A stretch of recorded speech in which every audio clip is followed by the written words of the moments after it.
महाराष्ट्राच्या सध्याच्या राजकीय भूमिकेकडे जर पाहिलं गेलं तर एकनाथ शिंदेची शिवसेना आणि अजित पवारांची राष्ट्रवादी दोन्ही पक्षांना मात्र सगळ्यात मोठा धक्का देण्यात भाजपा यशस्वी झाल्याचं आपण पाहतोय. मग ते राजीनाम्यांचं सत्र असो किंवा वेगवेगळी प्रकरणं बाहेर येणं असो किंवा अनेक नेत्यांचे फोटो आणि व्हिडिओज बाहेर नसो, या सगळ्या बाबतीमध्ये भारतीय जनता पार्टीने मात्र सध्या करेक्ट कार्यक्रम करून ठेवला आहे. म्हणूनच दिल्लीच्या राजकारणामध्ये अतिशय सगळ्यात मोठी खबरबात आपल्यापर्यंत पोहोचते. मित्रांनो, दिल्लीच्या मोठ्या राजकीय हालचालींची चाहूल, महाराष्ट्राच्या सत्ता समीकरणात मोठा बदल, नेमकं काय घडलंय, केंद्रामध्ये कोण सत्तेच्या बाहेर तर कोण सत्तेमध्ये येतंय, याची घेऊया सविस्तर बातमी, आपल्या महत्वाची, आपल्या कामाची. मित्रांनो, जाऊया बातमीकडे. उद्धव ठाकरेंच्या शिवसेनेचा मात्र सगळ्यात मोठा आनंद जल्लोष. देशाची राजधानी दिल्लीमध्ये सध्या राजकीय हालचालींना वेग आला असून त्याचे पडसाद थेट महाराष्ट्राच्या राजकारणावरती उमटताना दिसत आहेत.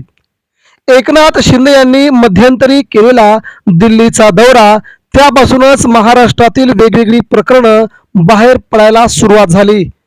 त्यानंतर साताऱ्यामध्ये झालेला सर्वात मोठा वाद असेल, शिंदेच्या मंत्र्यांना झालेली मारहाण असेल किंवा वेगवेगळी प्रकरणं, वेगवेगळे व्हिडिओ बाहेर येणं असेल, फोटो बाहेर येणं असेल, यामधून भारतीय जनता पार्टीने अजित पवार यांची राष्ट्रवादी काँग्रेस पार्टी आणि एकनाथ शिंदेची शिवसेना यांना जो इशारा द्यायचा होता तो इशारा दिल्याचं समजत आहे.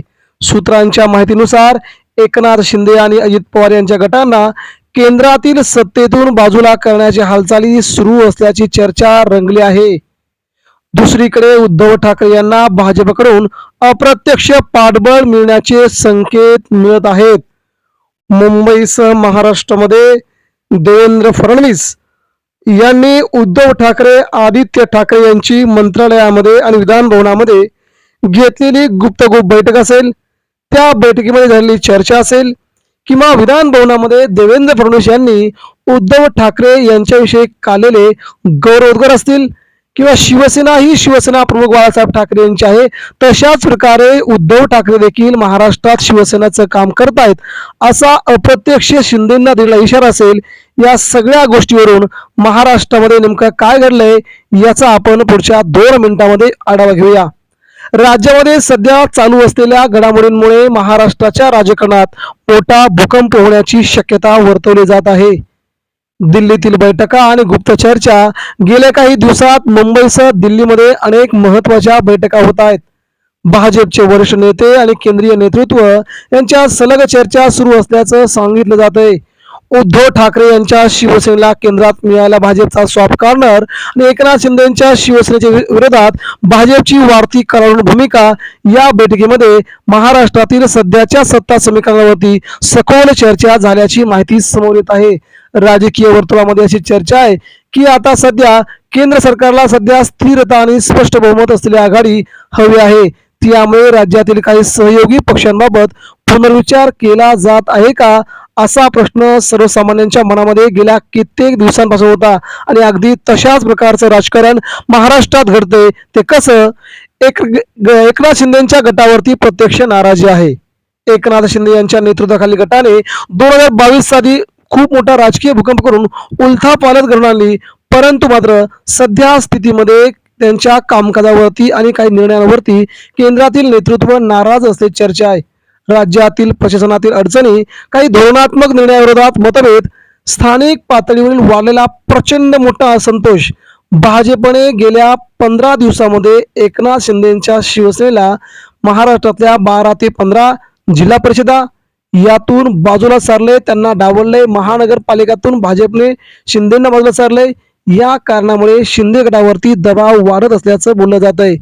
अजित पवार गटाची ही कसोटी, अजित पवार यांनी सत्तेत सहभागी होता होता मोठा राजकीय वाटा घेतला, मात्र त्यांच्या गटाची भूमिका सध्या केंद्रासाठी किती उपयुक्त आहे, त्यांचे विचार वेगळे आहेत, भाजपचे विचार वेगळे आहेत, असे आता भाजपचे नेते खुलून समोर येऊन म्हणाले. दादांच्या जाण्याच्या नंतर हे सगळ्यात मोठं प्रश्नचिन्ह उभं राहणं म्हणजे भाजपला आता राष्ट्रवादी काँग्रेसची गरज उरली नाही, हे आता जवळजवळ स्पष्ट जाणवत आहे.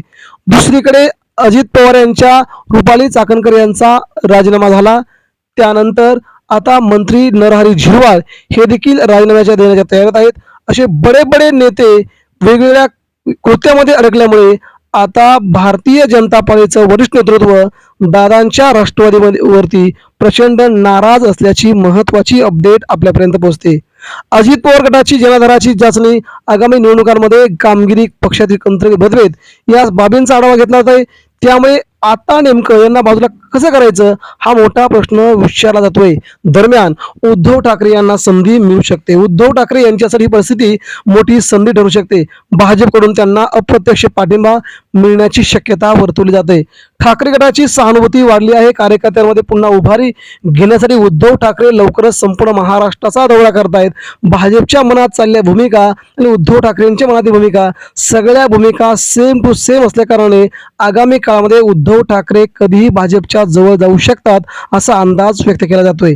मित्रांनो, यामुळे राज्याच्या नव्हे देशाच्या राजकारणामध्ये कधीही काही होऊ शकतं. केंद्रात देखील सत्ता समीकरणामध्ये उद्धव ठाकरे जाऊ शकतात. 2026 दरम्यान नरेंद्र मोदींसह अमित शहा यांची देखील सत्ता जाऊ शकते. म्हणजेच महाराष्ट्राच्या राजकारणामध्ये जे लिहून ठेवलंय ते आता समोरासमोर दिसतंय. उद्धव ठाकरे आणि भाजपा एकत्र येऊन पुढील राजकारणाचा गाडा आखू शकतात आणि जे सत्तेमध्ये पक्ष आहेत त्यांना सत्तेच्या बाहेर फेकून देऊन महाराष्ट्राचं नवीन सत्तेचं समीकरण पुढे आणू शकतात. ही सध्याच्या घडीची सगळ्यात मोठी बाब आता आपल्या समोर येऊ लागली. मित्रांनो, आपणाला काय वाटतंय? राज्याचं राजकारण भारतीय जनता पार्टीने सगळीकडेच आपल्या बाजूने फिरून शिंदे सेनेला अजित पवार गटाला टार्गेट करत या महाराष्ट्राच्या सत्ता समीकरणातून बाहेर करण्याची जी प्रक्रिया चालू केली आहे याबाबत आपणाला काय वाटतंय? नक्कीच यावरती आपल्या प्रतिक्रिया आमच्यापर्यंत पोहोचवा. धन्यवाद. जय हिंद, जय महाराष्ट्र.